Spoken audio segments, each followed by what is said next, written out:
Hey guys, as of recording this video, itong si GT20 Pro po ang malakas sa Infinix ngayon, sa pinakamurang presyo po na smartphone niya ngayon. Dahil madalas nga po siya mag-sale. Ngayon po ang perfect time guys para po bumili ng ganitong klase ng mga smartphone. Yung isang taon na po siya, pero yung kanyang presyo bumaba. Pero yung kanyang specs napakaganda pa rin po. Lalo kung i-compare natin sa ibang smartphone na mga bagong labas lang. Bukod sa may gaming aesthetic na design, alam niyo na kung kanino ginaya yan. Hanggang sa mataas na refresh rate, at syempre malakas sa processor din. Kasama rin yung kanyang AMOLED display para sa vibrant na paglalaro. Sa ngayon po guys, wala pa po tayong balita sa magiging specs po ng GT30 Pro. Kaya para sa mga naka GT20 Pro dyan, hindi pa po kayo kailangan mabahala. Dahil maganda pa rin po yung specs ng smartphone na to at kaya pa rin po niya makipagsabayan sa mga bagong labas po ngayon. Especially po guys sa mga 10K to 12K na mga presyo. Dahil hanggat wala pong problema yung smartphone nyo, wala pa po siyang issue or kahit anong problema na nararamdaman kayo. I think guys, okay pa rin po yung smartphone na to ngayon at di po siya kailangan palitan pa. Kung gamit nyo po ang GT20 Pro ngayon, I think guys kahit 2 to 3 years, napakaganda pa rin po ng specs ng smartphone na yan.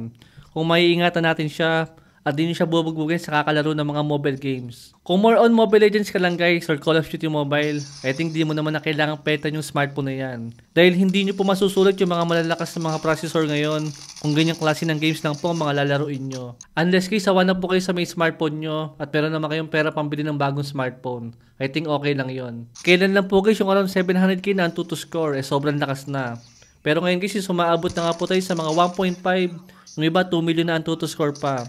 Pero kung lalaruin mo pa rin, Mobile Legends pa rin, sayang lang po yung napakalakas sa processor nila. Kaya yung magkaroon po tayo ng kulang 1 million ng Antutu score, sa around 10,000 to 12,000 na mga presyo, sobrang panalo na po yun para sa akin. Considering po guys, lagi po tayong bibili ng bagong labas sa mga smartphone, na lagi po mas mahal ang presyo. Pero kung ang bibilin po natin is yung mga last year model, napakalaki po ng matitipid natin. Lalo po guys, kung hindi naman natin kailangan ng mas bagong smartphone. At galing po tayo sa mga lumang smartphone po talaga na umabot na ng 3 years or 5 years old yung smartphone nyo. Mas okay po na bumili na lang po tayo ng last year model kaysa naman po makipagsabayan tayo sa mga bago. Bago lang po sila at mas mahal yung presyo. Pero kung hindi nyo naman kailangan guys ng top of the line na laging specs, I think yung mas murang presyo ng mga last year model, mas okay pong kunin yon kaysa po sa mga bagong labas. Tulad nga po ng smartphone na to ni Infinix, siguro guys makakakuha po tayo nito ng around 12,000, baka minsan baka 10,000 pa, pagka nakakuha po tayo ng second hand. At pagka kinumpare mo po yung ganyang presyo sa mga bagong labas ngayon, makukuha po natin guys, ito po, si Nubia Neo 3 GT. Bagong labas po siya, pero mas mahina po yung kanyang specs compare po dito na last year model lang. Pero sa kanilang presyo ngayon, hindi po sila nagkakalayo ng presyo. Syempre guys, kung bibili lang din po tayo ng bagong smartphone at galing po tayo sa mga lumang smartphone po talaga. Eto guys, pumili po kayo sa dalawang smartphone na to. Syempre, di hamak na mas magandang kunin etong last year model. Compare po dito sa bago lang, pero bitin po yung kanyang specs. I think kahit lumabas po yung GT30 Pro, still okay pa rin naman ang GT20 Pro. Dahil mas magmumura pa nga po yan lalo.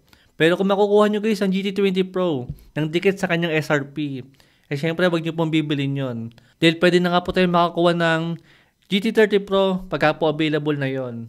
Actually guys, para sa akin ang kulang na lang po ng smartphone na to para i-consider talaga natin na isa sa pinakamagandang mga gaming phone ngayon na mga budget lang. Siguro guys, kung maglalagay po si Infinix ng trigger button dito, I think sobrang panalo po yon. Dahil kung bypass charging lang, meron pong bypass charging to. Saka kahit maglaro pa tayo dito guys sa medyo mabibigat na games, kaya pa rin po niyan.